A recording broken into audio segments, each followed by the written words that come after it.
Hello, this is Angelia, and you're listening to or watching the podcast, Why You Do What You Do, the podcast that talks about human development and psychology to try and maybe help you figure out a little bit more about why you do what you do. And last time we were talking about behavioral influences on health and fitness, and we're going to take back up on that again. Many musculoskeletal disorders are work-related and preventable, and that is true. And I know I have osteoarthritis and osteosclerosis, so I have one of those. And like I said, I hurt my knees and hip at a nursing home. I hurt my back at a daycare, and I know that's what did it.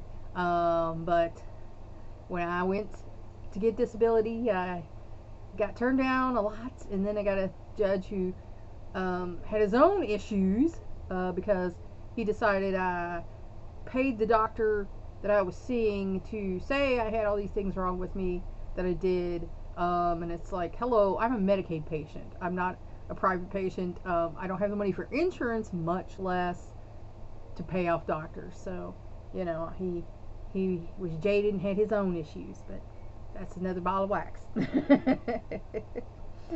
Back injuries often result from overexertion in lifting, pushing, pulling, or carrying objects. And I know my husband, he's a mechanic, and he comes home from work, every day with the back and the hips, and I'm like, you can retire now, get an easier job on your body, but he doesn't want to do it because he doesn't want to lose insurance, change insurance, and all that stuff, and I understand that, but I just hate seeing him come in pain every day. Repetitive motion injuries, such as carpal tunnel syndrome, I had that operation when I switched from physical work to desk work, and so instead of my body being hurt so much, I ended up having to have a thumb rebuild, carpal tunnel, and having some ganglionic cysts removed. So I done wore myself out. Lived a hard life, wore myself out. Can be controlled by such measures as proper placement of computer keyboards and good posture.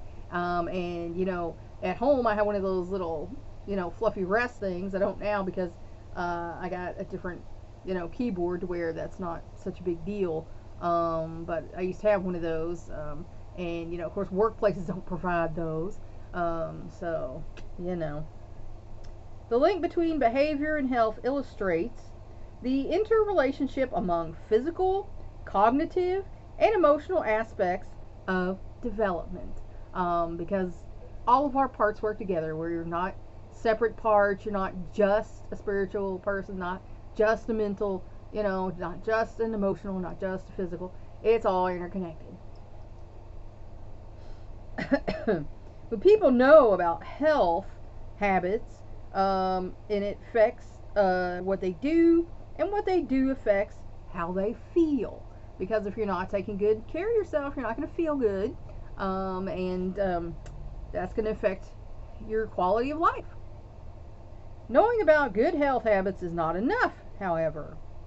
Personality, emotions, and social surroundings often outweigh what people know they should do and lead them into unhealthful behavior. Like I say, I know how to eat healthy and I know how to exercise and everything, but if I'm out to dinner with the hubby, and I haven't had a Dr. Pepper in a while, I might say, yeah, I'm gonna have that, and if I'm out on a date with him and there's a more fattening option than the healthy salad, like the Parmesan and crushed chicken, I might choose that because it tastes better than the salad does. So, we make choices like that with our health every day. Let's look at several lifestyle factors that are strongly and directly linked with health and fitness, nutrition and obesity, sleep, physical activity, and alcohol and drug use. We consider indirect influences: socioeconomic status, race or ethnic identity, gender, and relationships, because all of this comes together to shape your attitude about health.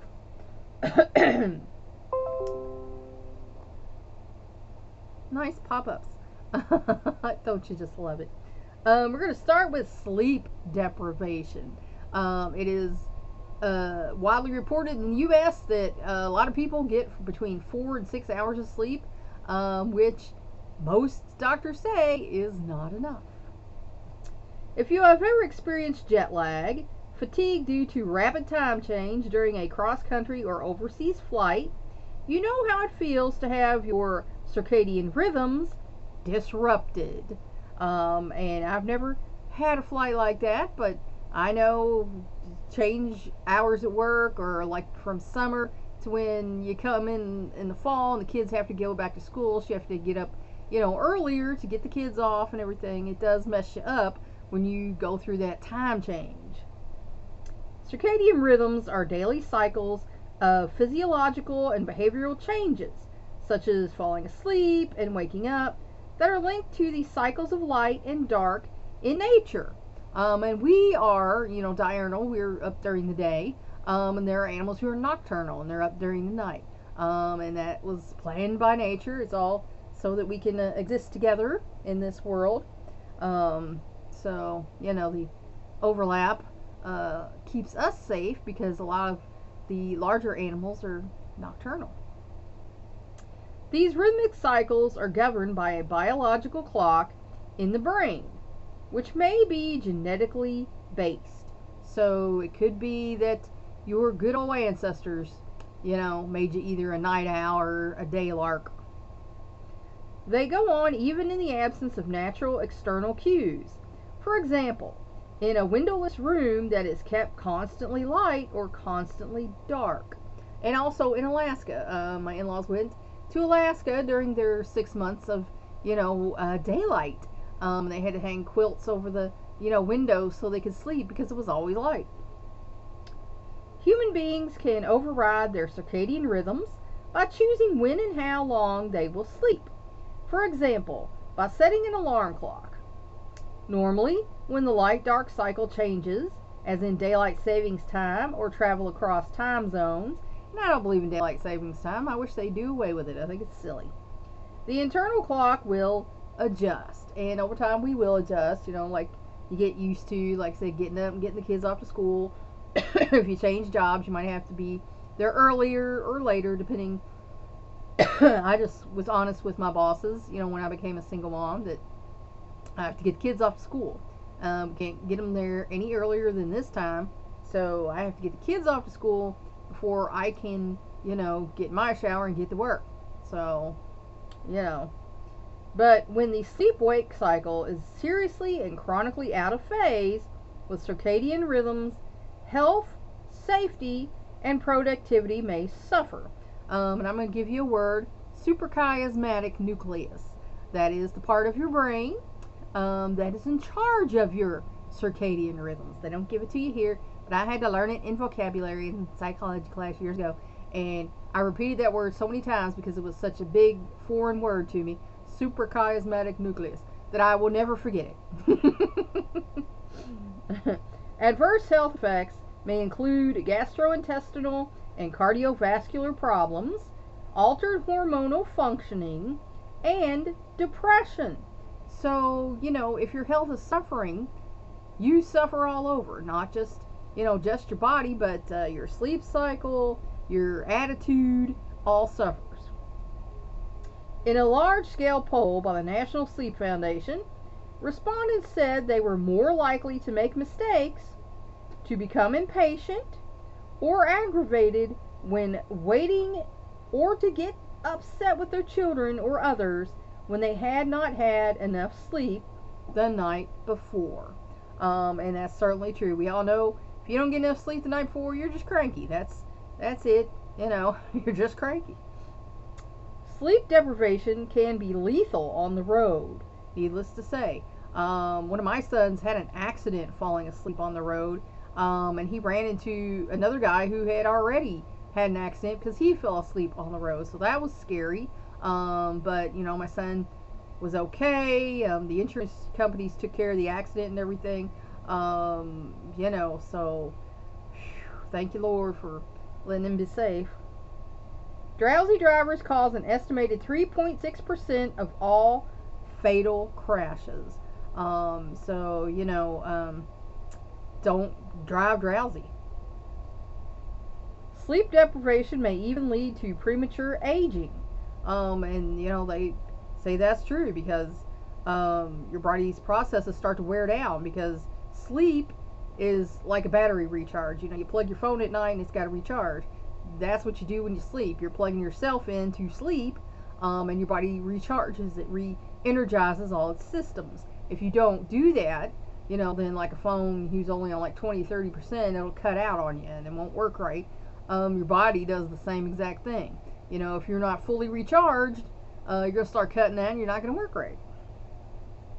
In one study, 36 hours of sleep deprivation in young adults produced effects on the prefrontal cortex, the part of the brain heavily involved in working memory and verbal fluency. So see, I make sure I get my 8 hours because my verbal fluency has not been good anyway since I had that stroke. So, I don't want it to be any worse than it is.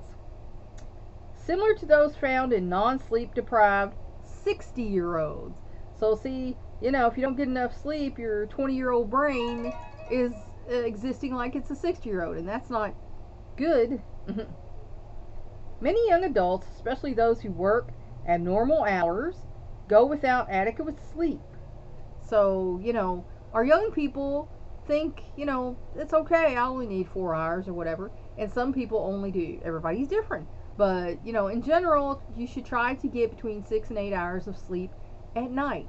There is such a thing as too much sleep. People who sleep 10 to 12 hours, that's also bad for you. Night shift workers may find it difficult to fall asleep in the daytime when it is light out and family activities are going on. And my parents worked nights for a while for the night differential, the extra pay. And like I said, we were required to be quiet because if we woke them up, they were cranky, and we would pay for that.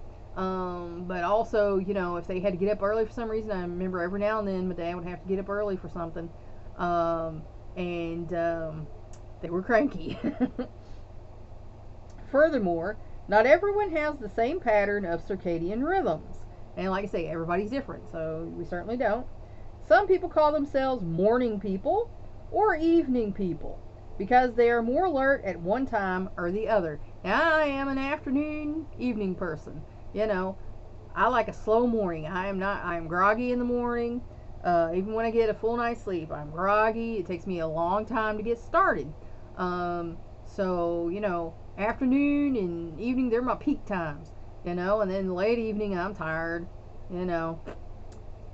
And let's see. Chronobiologists, scientists who study circadian rhythms, call such people larks and owls. So, if you're better during the day, you're a lark. In the morning, some people are morning people. They can get up at the crack of dawn and good to go. And other people are night owls. They like staying up late and getting up later. If work or school schedule forces an owl to get up early every morning, or a lark to regularly burn the midnight oil, trouble can ensue.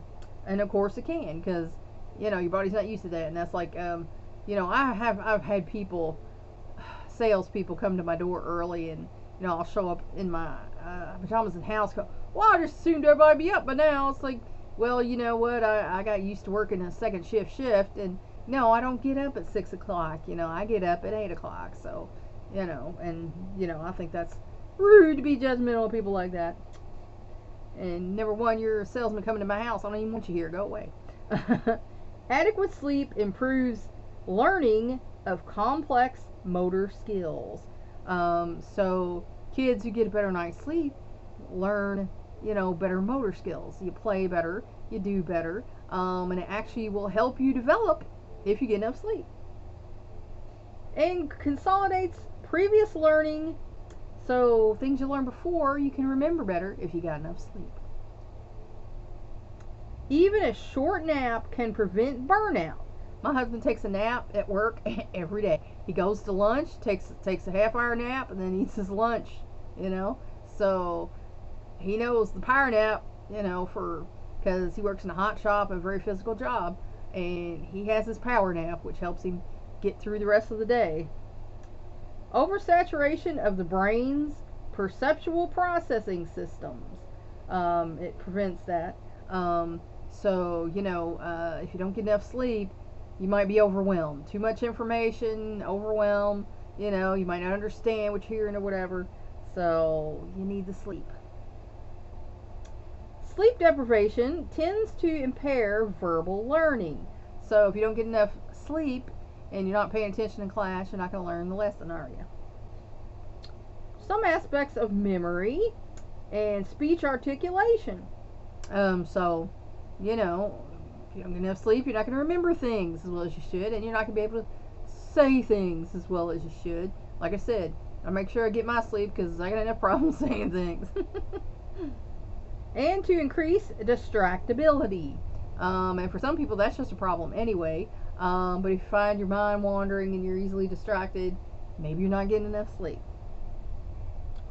Impairment seems to be selective, mainly affecting dull, monotone tasks. I believe that's monotonous tasks, I think that they're saying. So things you do repetitively, if you don't get enough sleep, it might make you mess them up. Complex tasks that involve decisions tend to call forth greater motivation and effort to make up for lost sleep. So the more complicated thing you're doing, the more your brain is going to wake itself up, even though you didn't get enough sleep. Say, hey, this requires a little more of this. We're going to have to pay a little more attention. However, high-level decision-making can be impaired, especially in emergency situations that require innovation, flexibility, avoidance of distraction, realistic risk assessment, meta-memory, and communication skills. So, if you are caught in a situation where you need to be on the ball and using your critical thinking, and you're sleepy and your brain just isn't up there, that could be a serious problem for you and yours. Brain imaging studies show how compensatory changes in the brain can help maintain initial cognitive performance after short-term loss of sleep. So they've actually done sleep deprivation studies to show that your brain is not firing on all cylinders when you're sleep deprived. In an experiment on 13 healthy young adults, the prefrontal cortex was more responsive during verbal memory tasks after 35 sleepless hours than after normal sleep. So the brain is trying a little harder because it's not been rested. And that's when you're going to start having headaches, migraines, and in general just being in a bad mood because, the brain is trying to fix the inattention. The brain, wants to know everything that's going on. It wants to be able to function like it should. So, it's trying to make up for that. In addition, while sleep-deprived participants showed reduced verbal recall, activation of the prefrontal lobes not normally involved in verbal tasks tended to lessen the impairment. So like I said, if you don't get enough sleep and these parts aren't rested, the brain will try and force them to perform. And that, like I said, causes problems for you because it can lead you to be cranky, aggravated, headaches, migraines, whatever. However, chronic sleep deprivation, less than 6 hours a night for 3 or more nights, can seriously worsen cognitive performance even when a person is not aware of it. So even if you don't realize you're performing poorly intellectually, it can be happening. Nutrition and cholesterol. The saying, "you are what you eat," sums up the importance of nutrition for physical and mental health. Because nutrition not only affects your body, it affects your brain too. What people eat affects how they look, how they feel, and how likely they are to get sick. Because, if you eat a lot of fat and sugar, you're going to be chubby. Yeah, it's a fact. And, if you want to be healthy, you need to exercise. If you want to maintain a healthy weight, you know, you have to eat less than, double your calories a day, and you have to exercise. Eating habits play an important part in heart disease. And like I say, if you don't take care of yourself, your body's going to get sick. Your body is a machine, it's a biological machine. And if you are not giving the parts the right, gas, oil, whatever you would compare your food to, fluids of whatever sort, like any machine, it's going to start wearing out because it's not getting what it needs. It is not necessarily limited to later life. So youngsters who are not taking care of themselves or not being taken care of properly, like I made a point talking about the 60-pound 2-year-old who basically damaged my back beyond repair. Personally, I think that's abuse. If you have a 2-year-old that is not, tall, we're talking about a normal sized, 2-year-old, but weighs 60 pounds, look like the blueberry, lady from, Charlie and the Chocolate Factory. So there's no reason for that. There's no reason to have a 60-pound 2-year-old. You're just overfeeding the child. People who eat a variety of fruits and vegetables, especially those rich in carotenoids, such as carrots, sweet potatoes, broccoli, spinach, and cantaloupe, may lessen their chances of heart disease. So those, let me read them to you again. So, carrots, sweet potatoes, broccoli, spinach, and cantaloupe may lessen your heart disease. So those are some things, if you don't already eat those things, that you might want to add to your menu. And also that's the same for stroke. A review of many epidemiological studies found that following a mostly plant-based diet, together with staying active, maintaining a healthy weight, and refraining from tobacco use, could cut the risk of most cancers by as much as 70%. That's a big number, 70%. Now, me and my husband, we've cut out a lot of the meat. We're eating, some vegan choices on meat, meatless meat. And a lot of it tastes pretty good. Excuse me. Bless me, Lord.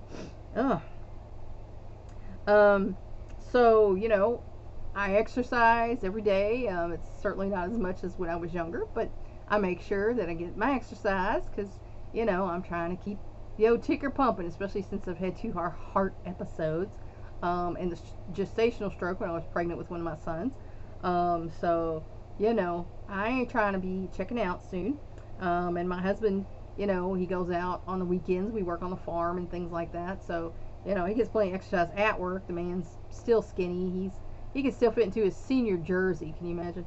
But, and we never did smoke. I picked up a cig or, whatever with kids in school. But I personally never smoked, and, he never really smoked. So, that's good. But, I mean, doing these things could cut the risk of most cancers by 70%. That's a big number. So think about that. And if you're not doing healthy things for yourself, maybe it's time to start. A diet high in animal fat has been linked with colon cancer. So if that's something that runs in your family, you might want to start cutting out the animal fat. And prostate cancer.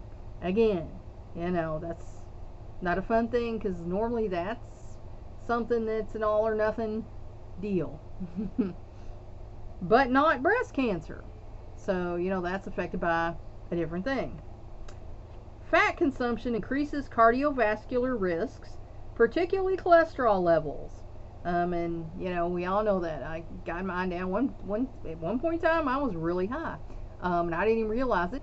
But I was, like I said, a single mom. And so I was stopping by the restaurants on the way home because, I knew the kids were going to want something to eat, or the kids were already, at their dad's or grandma's or whatever. And so they'd already eaten. and so I just get a little something for myself. So there was a lot of fast food happening, and I'm pretty sure that's how I got in the position I got in. In a 25-year study of more than 12,000 men in 5 European countries, the United States, and Japan, cholesterol levels were directly related to the risk of death from coronary heart disease. So it's a fact, Jack. You got to keep the cholesterol down, and the best way to keep the cholesterol down, cholesterol comes from fat and cholesterol. So we now have cholesterol-free margarine that we use. Like I said, fat-free cheese. You know, you can still eat what you want. You just have to make wise choices about it. You know, instead of grabbing that big fatty hunk of cheese, look for the fat-free cheese. You know, or the vegan cheese. I'm a big, feta cheese person, like feta on my salad and all that stuff. They have fat-free feta. So, Parmesan cheese. We got the 20-calorie Parmesan now, with no cholesterol. So, you can make wise choices for yourself and still eat what you love. It can be done. Controlling cholesterol through diet and medication can significantly lower this risk. And my husband and I are both on statins. It runs my family. My father's triglycerides were up over 300 one time, and I'm like, whoa. But he's also had 7 heart episodes and a couple strokes. So, it's not healthy to be that way. So if you're not, wanting to end up with, clogged arteries and heart attacks and strokes and things, it's time to cut that fat out of your diet. Obesity. Obesity in adults is generally measured by body mass index, the number of kilograms of weight per square meter of height. And I think we all know that. It's, you're going to the pediatrician, they measure and weigh, and when you're in school, if you're in gym, which, we all had, I don't know that they have it anymore. My kids had it like every now and then, but it's not a regular thing like it used to be. And that's what they want to keep you in. It's like, at 5 foot, you should weigh like 100 pounds, and every 10 over that should be your pound. Like you're 5'1", weigh 110, 5'2", weigh 120, and that's where they expect you to be. An adult with a BMI of 25 or more is overweight, and one with a BMI of 30 or more is considered obese. And like I said, that has changed over the years. I used to not be obese, but now, by standards, I am obese. I've gotten that down now to where it's under that, but I'm still overweight. And I think I told the story the other day about my mom went to the doctor, and they told her that she was obese, and she got in the car and said, he called me obese. And my little brother, we were kids, and says, well, I'd be mad too if he called me an old beast. So, kids are funny. Another criterion for obesity is percentage of body fat. Men with more than 25% body fat and women with more than 30% may be considered obese. And they do the little pinch test, and I failed that. But I got really big after I had my last son. I gained 60 pounds with the kids, and then like 20 more when I was down with my back. So that's 80 extra pounds. That's a lot of extra weight. And every time I've had a kid, they would say, oh, it's going to come off after the baby. It'll come off. Never came off. I lost exactly what the kid weighed, plus maybe 2 pounds for the water. The World Health Organization has called obesity a worldwide epidemic. And it is, because there's so many people who are obese. They have heart disease. They have diabetes. And of course, our healthcare system is overloaded, trying to take care of these people with the statins and the, diabetes medication. That's why everything is so expensive. Obesity more than doubled in the United Kingdom between 1980 and 1994. And similar increases have been reported in Brazil, Canada, and several countries in Europe, the Western Pacific, Southeast Asia, and Africa. So not only is America getting fatter, the world is getting fatter. And most doctors, I had a few Indian doctors, and most of them will tell you it's the processed food. Don't eat the processed food. Go to the market, get the fresh food. If it ain't fresh, don't eat it. Maybe you can eat some of the frozen stuff, that was frozen so that like the meats and things, so it could get to the store. But skip all the cans and boxes, that's processed food and has a lot of fat in it. And excuse me, our brains want that fat. Our brains like the fat. The fat gives, us the coating and the myelin sheaths and things in the brain, and it makes the brain happy. And when the brain is happy, we're all happy. But the problem with that is the brain doesn't have the I'm getting too fat switch. We can logic that out, but the brain's like, no, we want that. That's going to taste good. Yeah, eat that. So we have to overcome the brain, because the brain's trying to talk you into eating that fattening stuff because it makes it happy, so it's mind over matter there. You're going to have the willpower to say, no, we don't need to eat that pound of bacon. We don't need it. It's going to taste good, but no, we don't need that. We're going to die if we keep doing that. So you got to be able to say no. In the United States, 30.5% of the adult population were obese, up from 22.9% between 88 and 94. So, that's about an 8-point jump in obesity in, that decade. So, in the grand scheme of things, it might not sound like a lot, but 8% of your population getting fatter, that's a little alarming. Obesity is especially prevalent among Black and Mexican American women. Young adults are less likely to be obese than older ones, but about 20% to 39% of 20 to 39-year-olds were obese. So obesity is a problem. And genetics carry a factor. African Americans gain, it said it here, Mexican Americans gain faster. So, if in your genetics there's a propensity to gain weight and become obese, pay attention to that. That is not something that we want to do as we age. And that's where I'm going to leave you today. I hope that helped you figure out maybe a little bit more about why you do what you do. Please like and share this educational program so we can spread it around the world. If you want to help me out, subscribe to my YouTube channel. If you want to help me out even more, go to my Patreon page and become a patron. That's all for now. Until next time.